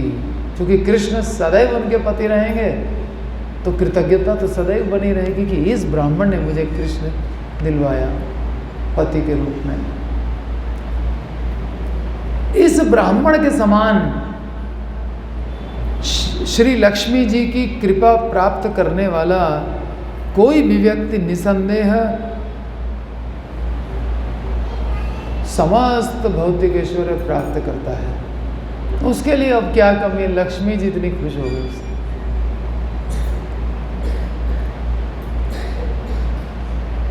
जब राजा भीष्मक ने सुना कि श्री कृष्ण और बलराम जी आए हैं तो उन्होंने उन दोनों को अपनी पुत्री का विवाह संस्कार देखने के लिए निमंत्रण दिया। अब बात फैली, ब्राह्मण ने आकर के रुक्मिणी जी से कहा, तमाम दास दासियां भी वहाँ पे थे और उन सब ने भी श्रवण किया और फिर बात फैलना चालू हुई और राजा को पता चला। तो राजा ने कहा कि वो कृष्ण बलराम अगर आए हैं तो उनको स्वागत किया जाए कि अब आप तो विवाह समारोह पूरा अटेंड करके जाइए। शादी अटेंड करने के लिए इनवाइट कर रहे हैं। तत्काल उन्होंने एक उपयुक्त उद्यान गृह में श्री कृष्ण और बलराम जी का उनके सैनिकों सहित स्वागत करने का प्रबंध किया। वो तो कट्टर वैष्णव थे ही, लेकिन कट्टर वैष्णव भी अगर पुत्र मोह में आ जाए तो गलत डिसीजन ले सकता है। ये नहीं हम तो अब वैष्णव हो गए, अब हमसे गलत निर्णय नहीं होगा। आसक्ति अगर हो गई तो फिर गड़बड़ होने की संभावना। जिसकी बेटी लक्ष्मी हो, साक्षात रुक्मिणी जिसकी पुत्री हो, कितना बड़ा वैष्णव होगा। जिसके यहाँ नारद जी, असित, देवल, व्यास सब आया करते हैं, उस कितना बड़ा वैष्णव होगा वो, जो दान में कृष्ण को अपनी पुत्री दे रहा है। तत्काल उन्होंने तो कृष्ण बलराम को तो सम्मान करेगा ही करेगा। तत्काल उन्होंने एक उपयुक्त उद्यान गृह में श्री कृष्ण और बलराम जी का उनके सैनिकों सहित स्वागत करने का प्रबंध कर दिया। जैसी कि वैदिक रीति है, राजा ने श्री कृष्ण और बलराम को मधुपर्क तथा निर्मल वस्त्र अर्पित किए। उन्होंने न केवल श्री कृष्ण बलराम जी का तथा जरासंध के समान राजाओं का आतिथ्य किया, अपितु अन्य अनेक राजाओं तथा राजकुमारों का भी उनके व्यक्तिगत पराक्रम, आयु और भौतिक संपत्ति के अनुरूप सबका स्वागत किया। भीष्मक ने कौतूहल और उत्सुकता के कारण कुंडिन की जनता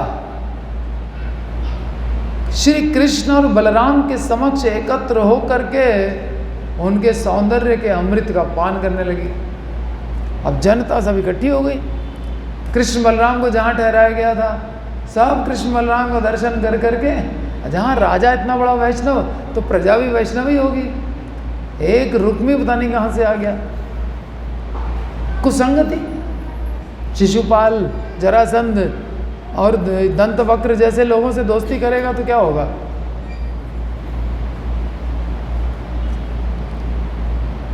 कुसंग से कोई भी वैष्णव का बेटा भी बिगड़ सकता है। भगवान का बेटा बिगड़ गया, कौन?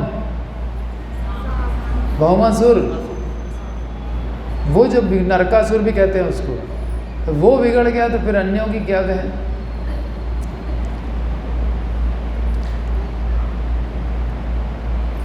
तो सौंदर्यामृत का पान हो रहा है, किसके द्वारा? जनता के द्वारा। अश्रुपूर्ण नयनों से उन लोगों ने, सारी जनता आंखों में आंसू भरे हुए, प्रेम उमड़ रहा है कृष्ण के प्रति, दर्शन करके श्री कृष्ण तथा बलराम जी को अपना मूक अभिवादन प्रस्तुत किया। बोले कुछ नहीं, बस आंखों से अश्रुधारा बह रही है दर्शन करके। वे भगवान कृष्ण को रुक्मिणी जी के योग्य वर मान करके अत्यंत हर्षित हुए।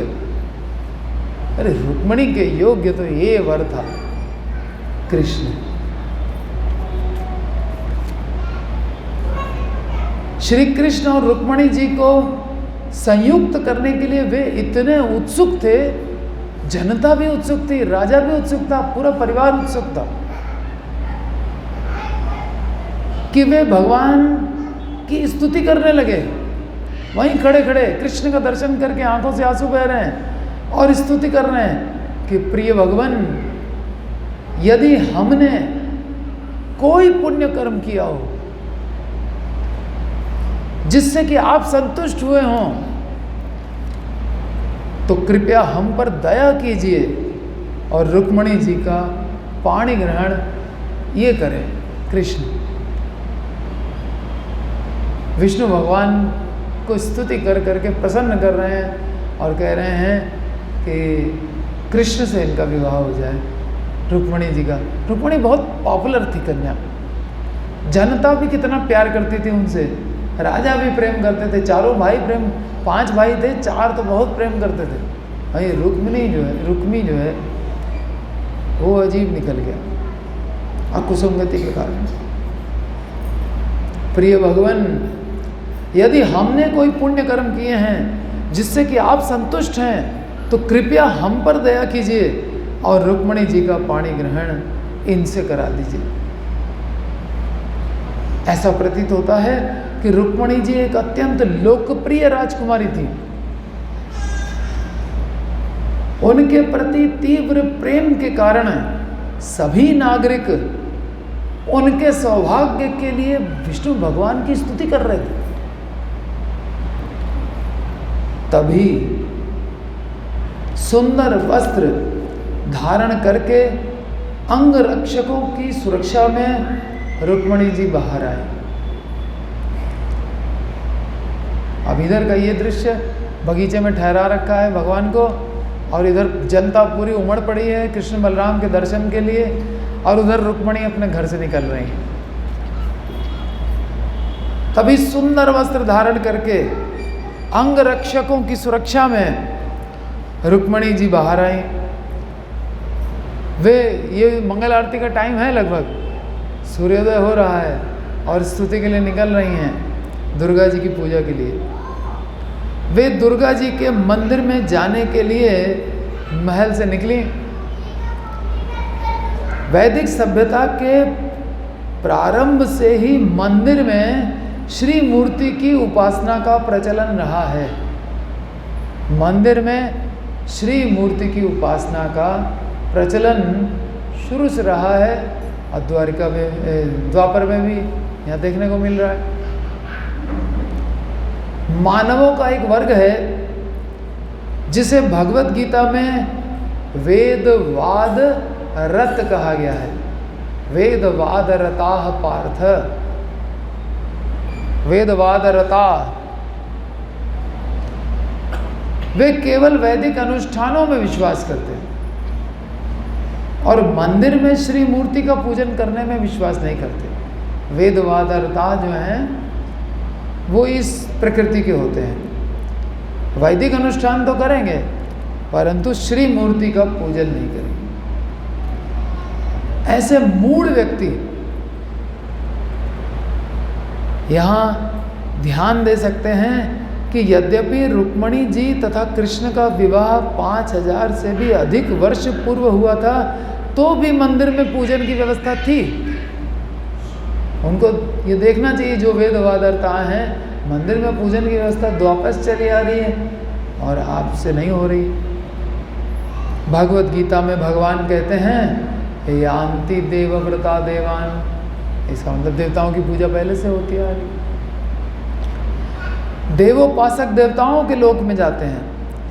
अनेक लोग ऐसे थे जो देवताओं की उपासना करते थे और अनेक प्रत्यक्ष रूप से श्री भगवान की उपासना करते थे। देव पूजन में मुख्यतः 5 देवों की पूजा बताई जाती है। ब्रह्मा जी, शिव जी, गणेश जी, सूर्य देव और दुर्गा जी। तो शिव, गणेश, दुर्गा तो एक ही परिवार के हो गए, और ब्रह्मा जी और दुर्गा जी। शिव जी तथा दुर्गा जी की उपासना राज परिवार भी किया करते थे, जबकि निम्न कोटि के मूर्ख लोग अन्य गौण देवी देवताओं की उपासना करते।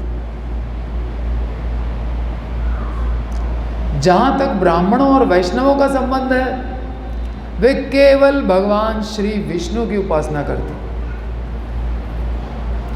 भगवत गीता में देवताओं की उपासना की भर्त्सना की गई है। कामैस्तैस्तैर हृत ज्ञाना प्रपद्यन्ते अन्य देवता, कहा गया है, भर्त्सना की गई है, किंतु वर्जित नहीं किया गया है। कहा गया है यान्ति देवव्रता देवान पितृन्यान्ति पितृव्रता, ये नहीं कहा गया कि मत करो। कौन करता है ये बताया गया है कि उनके मन में कामनाएं भरी होती हैं, वो देवताओं के पास जाते हैं। बाकी ये नहीं कहा गया कि मत करो।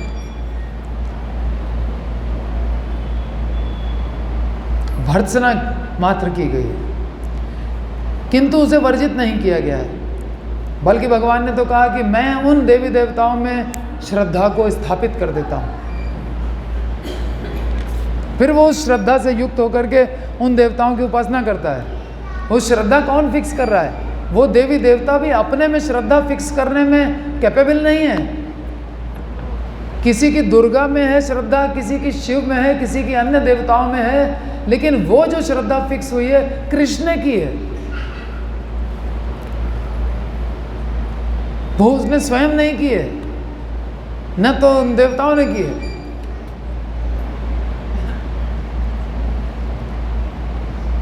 तो अगर वर्जन ही करना होता तो कृष्ण ये श्रद्धा क्यों फिक्स करते? नहीं करते ना। तो वर्जित नहीं किया गया है, भर्त्सना की गई है। वहां यह स्पष्ट रूप से कहा गया है कि अल्प बुद्धि मानव वर्ग भौतिक लाभ के लिए विभिन्न प्रकार के देवताओं की उपासना करते हैं। दूसरी ओर यद्यपि रुक्मिणी जी लक्ष्मी जी थी, तथापि वे भगवती दुर्गा की उपासना के हेतु मंदिर में गईं, क्योंकि वहां कुल देवी की उपासना होती थी। श्रीमद् भागवत में कहा गया है कि जब रुक्मिणी जी भगवती दुर्गा के मंदिर की ओर जा रही थी, तो वे अपने हृदय में सदैव श्री कृष्ण के चरण कमलों का चिंतन कर रही थी। मन में क्या था?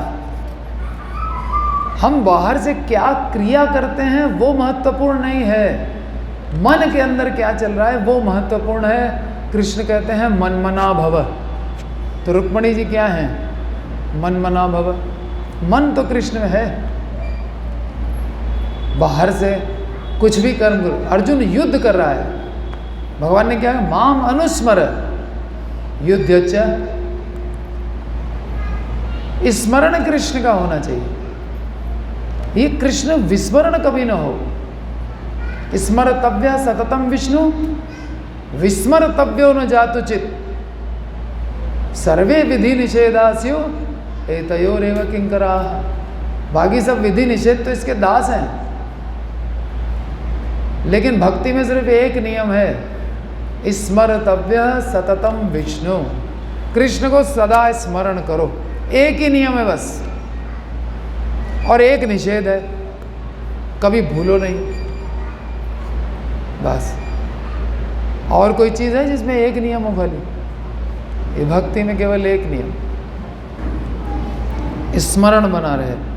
अर्जुन करोड़ों की हत्या कर रहा है, स्मरण किसका है? कृष्ण का। कृष्ण की आज्ञा से कर रहा है। अर्जुन को पाप लगा? अर्जुन को बहुत चिंता थी।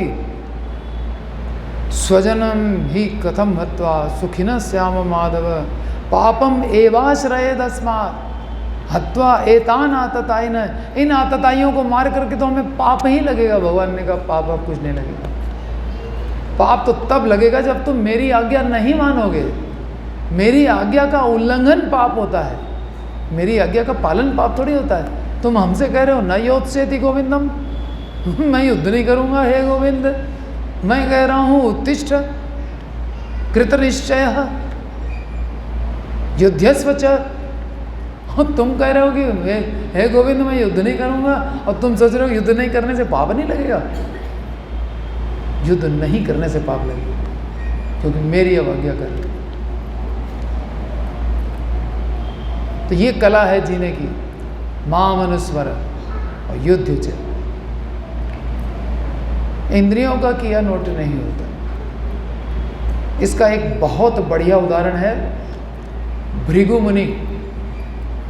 भृगु मुनि गए भाई, उनको ये कार्य सौंपा गया कि जाओ चेक करके आओ कौन सबसे श्रेष्ठ है, ब्रह्मा विष्णु या महेश। तो हम किसके लिए यज्ञ करें नैमिषारण्य में बैठ करके। भृगु मुनि गए, तीनों के प्रति ऑफेंस किया और ऑफेंस की डिग्री बढ़ाते गए। भगवान विष्णु के पास जाकर के क्या किया, लक्ष्मी जी चरण दबा रही है, वैकुंठ में प्रवेश कर गए और जा करके भगवान की छाती पे लात मार दी। बाहर से क्रिया, ये भक्ति है क्या?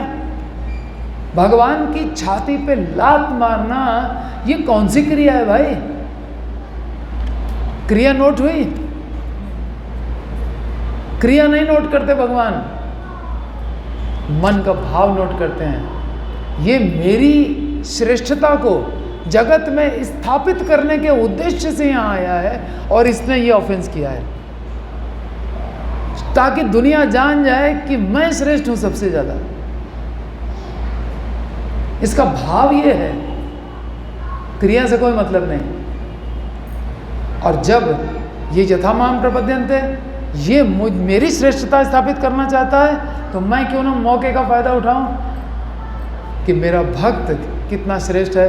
भगवान उसके चरण पकड़ करके उन चरणों को सहलाने लग गए कि मेरा हृदय तो बहुत कठोर है, आपके चरण कितने कोमल हैं, आपको चोट लग गई होगी।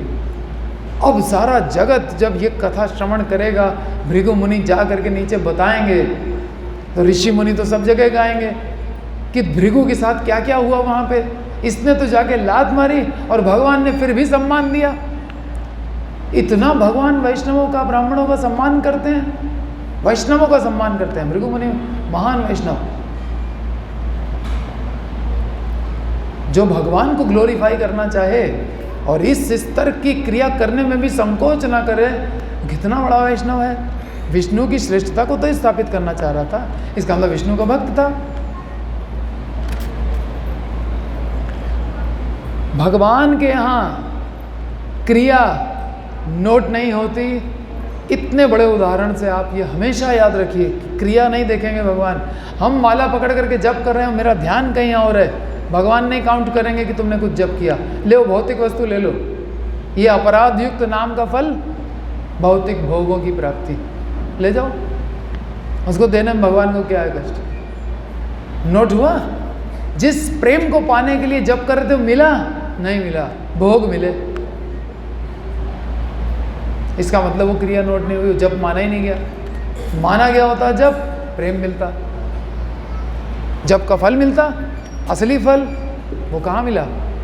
तो इसलिए अटेंटिव चैंटिंग करनी है। इनअटेंटिव चैंटिंग अगर हो जाए, एक माला राउंड करते करते अगर ध्यान भटक जाए, उसकी काउंटिंग ही मत करो। उसमें काउंटर खिसकाने की जरूरत ही नहीं है। दूसरा राउंड फिर से, तब 16 ठीक से कंप्लीट करो। तो यहां क्रिया क्या हो रही है? दुर्गा जी की उपासना। मन में कौन है? कृष्ण के चरण कमलों का निरंतर स्मरण, ये होती है भक्ति। बाहरी क्रिया नहीं देखी जाती। खैर, ये तो कृष्ण को ही मांगेंगी जा करके,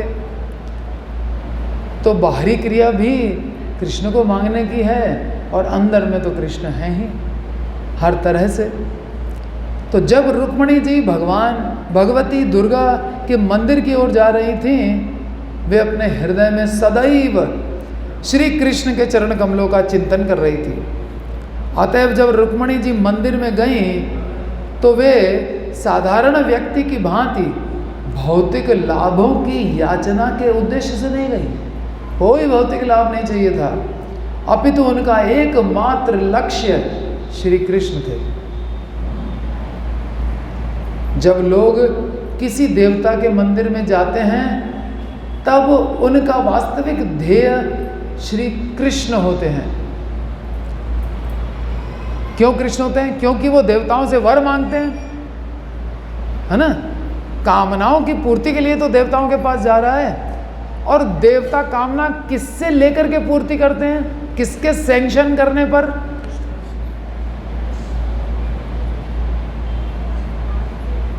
क्या है श्लोक?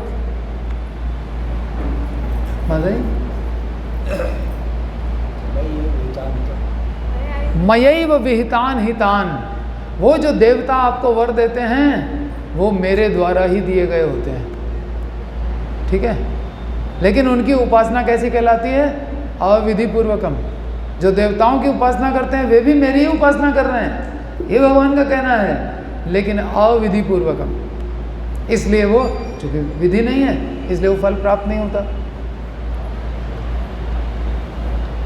पर्वत से नदी निकलती है, सागर में जाके मिल जाती है, लेकिन जो स्रोत है नदी का, पर्वत, वो सागर से नहीं मिल पाता।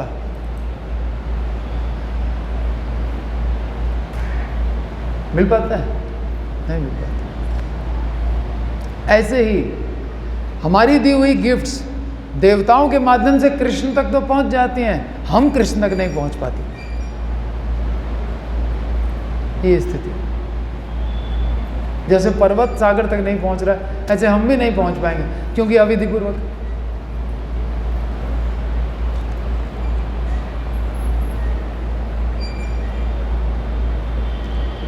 तो मंदिर की ओर जाती हुई रुक्मिणी जी अत्यंत मौन तथा गंभीर थी। उनकी माता तथा सखियां उनके समीप थीं, और एक ब्राह्मण की पत्नी मध्य में थी, गाइड करने के लिए। ब्राह्मण की पत्नी एक वृद्धा, वो भी साथ में चल रही थी। वो उपासना करने में बहुत दक्ष थी, तो गाइड करती चलेंगे रुक्मिणी को। रुक्मिणी तो छोटी है, अभी किशोरी है। उनके चारों ओर राजकीय अंगरक्षक चल रहे थे। तो रुक्मिणी के एक तरफ माताजी हैं उनकी, दूसरी तरफ सखियां हैं, और आगे आगे एक वृद्धा ब्राह्मणी चल रही है, जो कि विधि सिखाएगी पूजा करने की, और उनको घेर करके अंगरक्षक चल रहे हैं। विवाह से पूर्व देव मंदिर में वधू के जाने की प्रथा भारत में अब भी प्रचलित है। जब वे जा रही थी, तो विभिन्न वाद्यों के स्वर सुनाई पड़ रहे थे। विवाह का उत्सव है, दुंदुभी, शंख और विभिन्न आकारों की तुरही, जैसे कि पणव, तूर्य और भेरी बज रही थी। इन सब की सम्मिलित ध्वनि न केवल मांगलिक थी, अपितु कर्ण प्रिय भी थी। कानों को बहुत मधुर लग रही है ध्वनि। सहस्त्रों सम्मानित ब्राह्मणों की पत्नियां वहां उपस्थित थीं। हजारों ब्राह्मण, उनकी पत्नियां, वे सब स्त्रियां सुंदर वस्त्र आभूषण धारण किए थीं। उन्होंने शिवजी तथा भवानी की उपासना के लिए रुक्मणी को पुष्पहार, चंदन का लेप और विभिन्न प्रकार के रंगीन वस्त्र दिए। इनमें से कुछ स्त्रियां अत्यंत वृद्धा थीं और उन्हें पूर्ण रूप से ज्ञात था कि भवानी तथा शिव जी की स्तुति किस प्रकार करनी चाहिए। अतएव उन्होंने श्री मूर्ति के समक्ष स्तुति की और रुक्मणी तथा अन्य स्त्रियों ने उनका अनुगमन किया, अनुसरण किया। रुक्मणी जी ने यह कहकर श्री मूर्ति की उपासना की, प्रिय दुर्गा देवी, आपको तथा आपकी संतान को मेरा प्रणाम है। दुर्गा जी की 4 यशस्वी संतानें हैं, 2 पुत्रियां, एक श्री देवी, दूसरी विद्या की देवी सरस्वती, और 2 पुत्र हैं, गणेश और कार्तिकेय। ये सभी देवता तथा देवियां माने जाते हैं। दुर्गा देवी की उपासना सदैव उनकी प्रसिद्ध संतानों सहित की जाती है।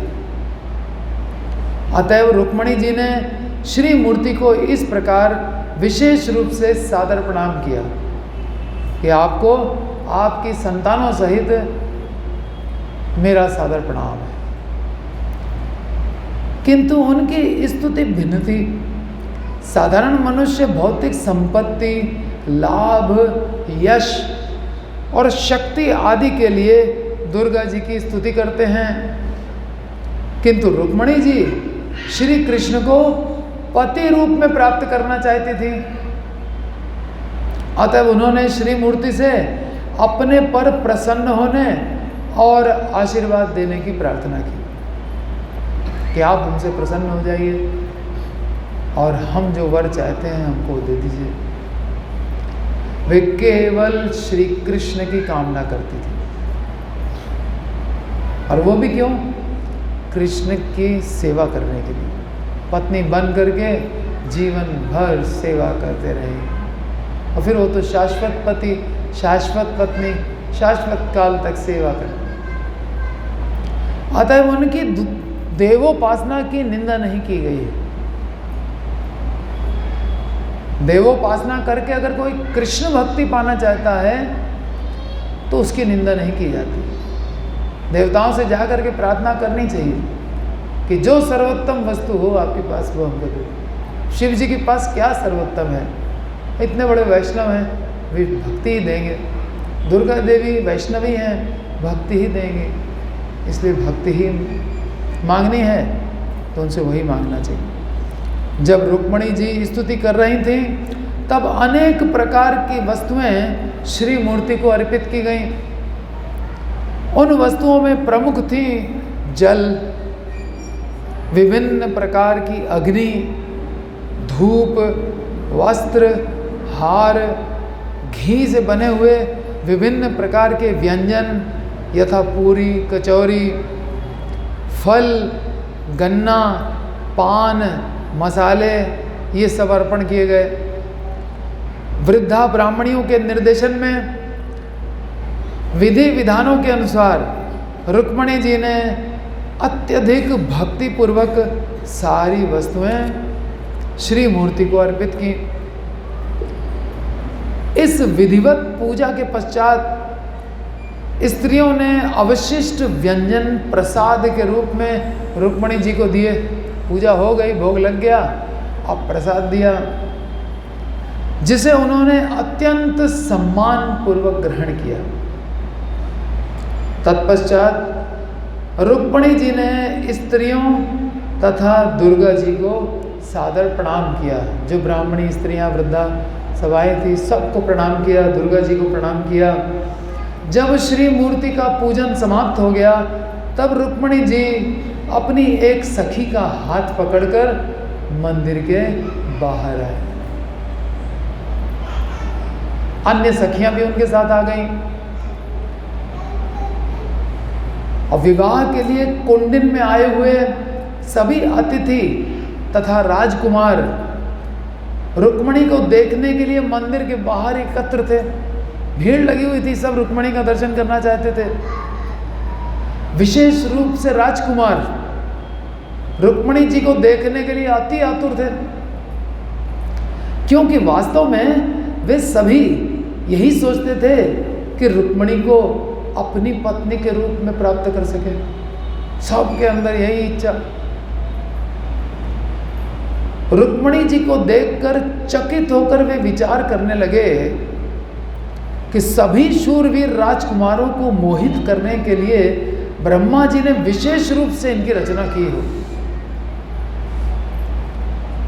क्षीण कटि युक्त उनका शरीर सुनिर्मित था, उनके नयन हरित थे, अधर गुलाबी थे और उनका मुख अत्यंत सुंदर था।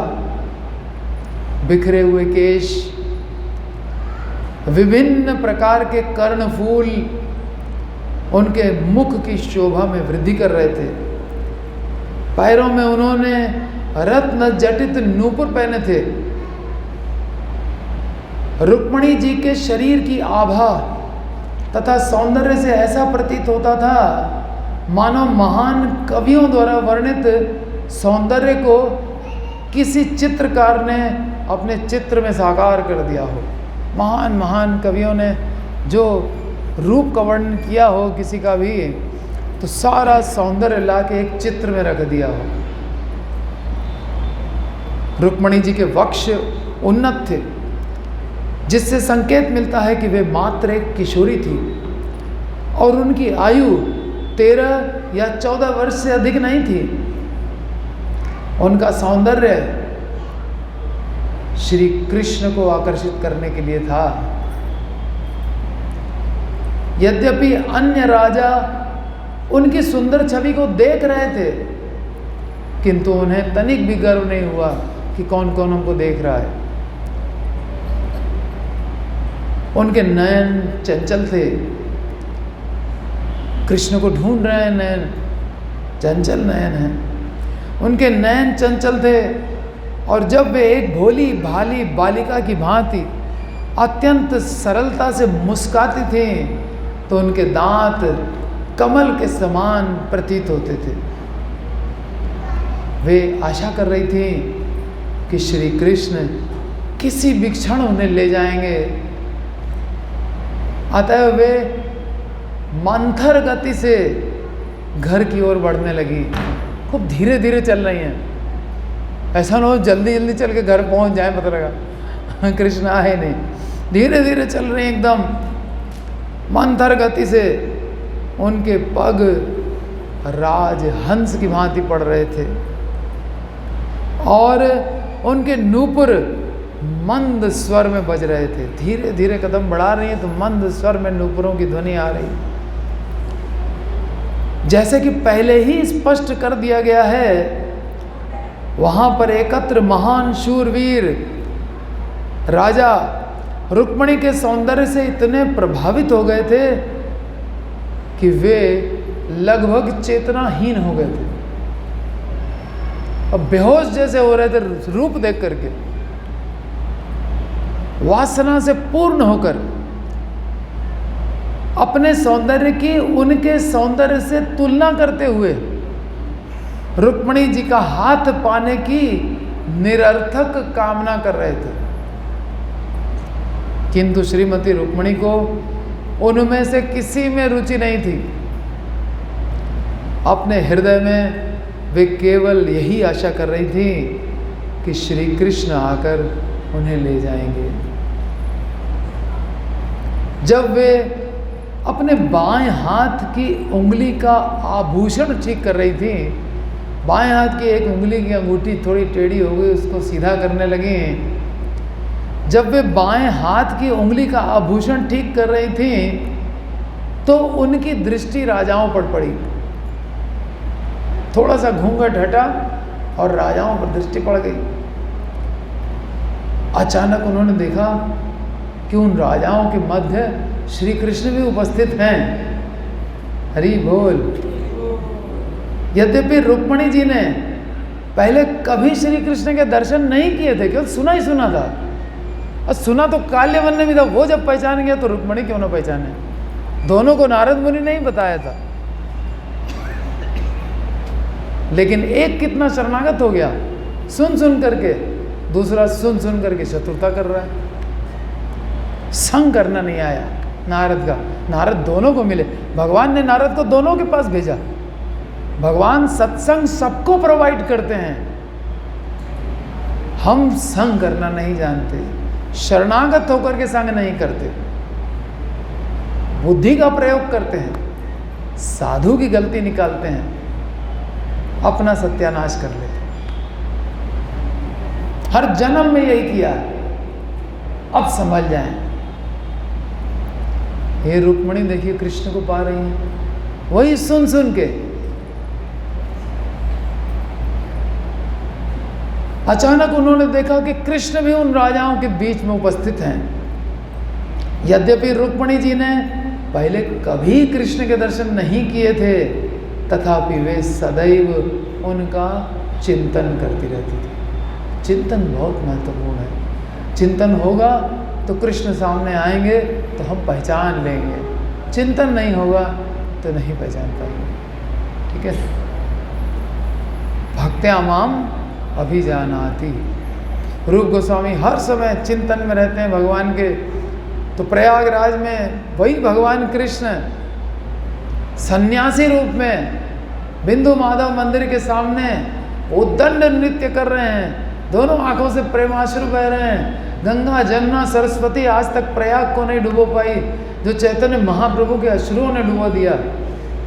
और जो महाप्रभु का दर्शन कर रहा है वो प्रेम प्राप्त कर रहा है, उसके अश्रुपात हो रहे हैं। रूप गोस्वामी उस समय भगवान का दर्शन करते हैं और प्रणाम करके बोलते हैं, नमो महावदान्याय कृष्ण प्रेम प्रदायते कृष्णाय कृष्ण चैतन्य नामिने वर्त विषय नमः। आप महावदान्य हैं, कृष्ण प्रेम प्रदायते। इस तरह से कृष्ण प्रेम बांट रहे हैं। सारा का सारा प्रयाग प्रेम आश्रुओं में डूबा जा रहा है। कृष्ण प्रेम प्रदायते कृष्णाय, आप कृष्ण ही हो। कृष्ण चैतन्य नामने, नाम आपने रख लिया है कृष्ण चैतन्य, लेकिन है आप क्या? कृष्ण। कृष्णाय कृष्ण चैतन्य नामने।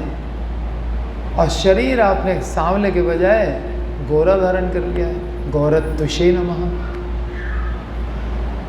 मैं आपको प्रणाम करता हूँ। कैसे पहचान लिया? हर समय चिंतन करते हैं। किसी भी रूप में सामने आएंगे भक्त पहचान लेगा। भक्त्या माम अभिजानाति। अदरवाइज अपने बल से कोई कृष्ण को पकड़ना चाहे, काल्यवन दौड़ाते दौड़ाते थक गया, पहुंच नहीं पाया। उसको लगता है इतनी दूर है, पहुंच नहीं पाया। कभी दर्शन न किए हों और देखते ही पहचान जाए। इतने राजाओं के बीच में सभी तो मुकुट धारण किए होंगे, सभी तो सुंदर होंगे, सब राजा थे, राजकुमार थे, है कि नहीं? साधारण तो कोई भी नहीं था, लेकिन उनके बीच में कृष्ण को पहचान लेना, ये चिंतन का प्रभाव, क्योंकि वे सदैव उनका चिंतन करती थी। इस प्रकार उन राजाओं के मध्य श्री कृष्ण को पहचानने में रुक्मिणी को कोई कठिनाई नहीं हुई। दूसरे राजाओं से श्री कृष्ण को कोई प्रयोजन नहीं था। कौन कौन अगल बगल खड़ा है, कौन कितना महावीर है, कृष्ण को इससे कोई लेना देना। निहत्थे कृष्ण वहाँ पे आए हुए हैं, ब्राह्मण के साथ, और ब्राह्मण को भी भेज दिया है। अब तो कृष्ण अकेले और निहत्थे आए हैं इतना बड़ा काम करने, राजा की बेटी का हरण करने के लिए। ये होता है वीर, जो भय की परिस्थिति में भी निर्भय रहता है। तो ऐसे व्यक्ति की शरण लेना चाहिए ना। कालिया जकड़े हुए हैं, आराम से सो रहे हैं, ठीक है, पहले तुम अपना बल दिखा लो, देखें तुम्हारे अंदर कितना बल है। पहले शत्रु की क्षमता को नापना चाहिए ना। इसलिए तो दुर्योधन भी पहले द्रोणाचार्य के पास जाकर के पांडवों की सेना का वर्णन करने लग गया।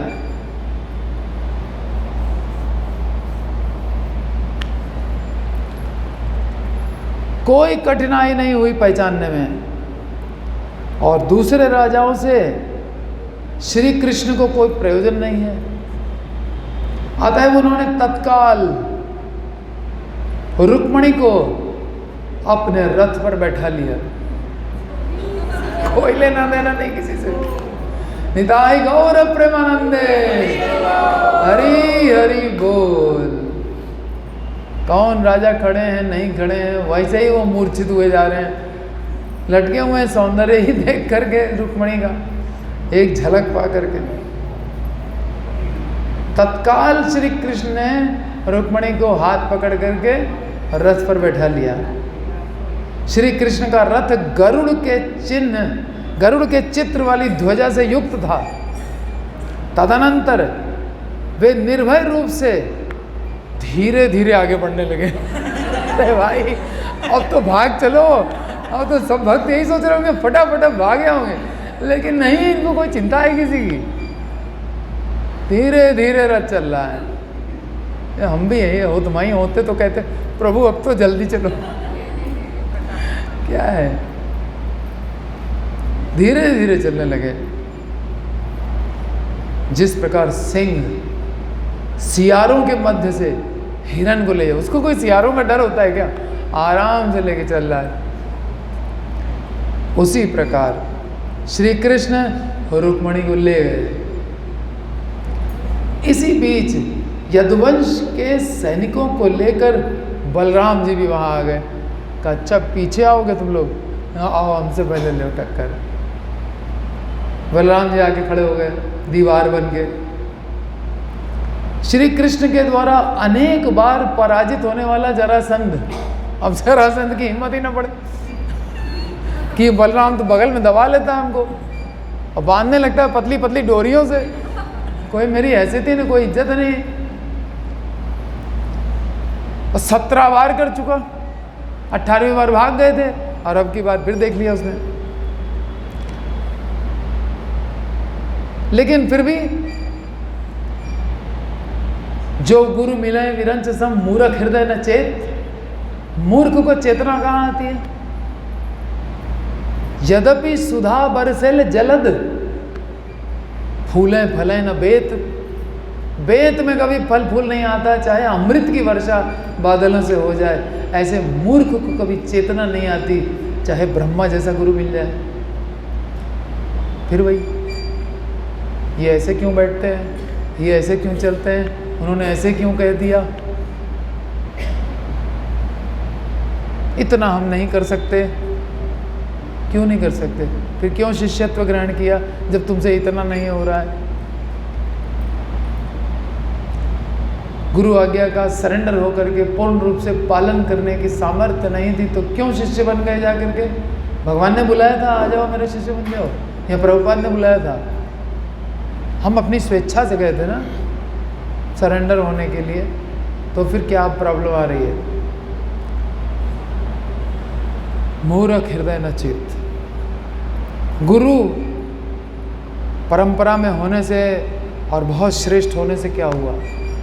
जब तक सरेंडर नहीं है तब तक बात बनती नहीं। श्री कृष्ण के द्वारा अनेक बार पराजित होने वाला जरासंध गर्जना करने लगा, यह क्या हो रहा है? कृष्ण निर्विरोध रुक्मणी को हमसे दूर ले जा रहा है। पहले तो मेरी बेटियों के पति को मार डाला इसने, अब मेरे दोस्त की जो है लड़की लेके भाग रहा है। ये करता क्या है? और कोई कुछ बोल नहीं रहा है बीच में, गर्जना करने लगा, ये क्या हो रहा है?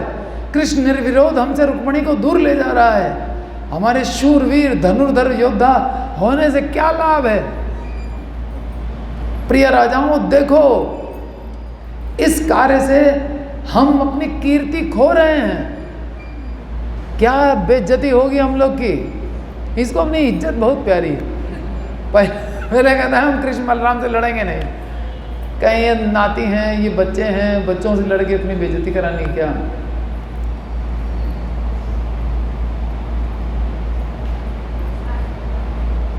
हम अपनी कीर्ति खो रहे हैं, देखो लेके जा रहा है कृष्ण, वो भी आराम आराम से लेके जा रहा है। यह तो वैसा ही है जैसे सियार सिंह का अंश ले जा रहा है। हम लोग सिंह हैं, हर कोई अपने आप को श्रेष्ठ समझता है, अपने आप को सिंह समझ रहे हैं, और कृष्ण को कह रहे हैं सियार। जैसे सियार सिंह का लेके जा रहा है अंश, तो इसने सबको भड़काना चालू किया। अब भड़कने के बाद क्या रिएक्शन हुई, फिर उधर से बलराम जी की क्या रिएक्शन होगी, ये हम लोग कल देखेंगे पूजा माता जी के घर पे।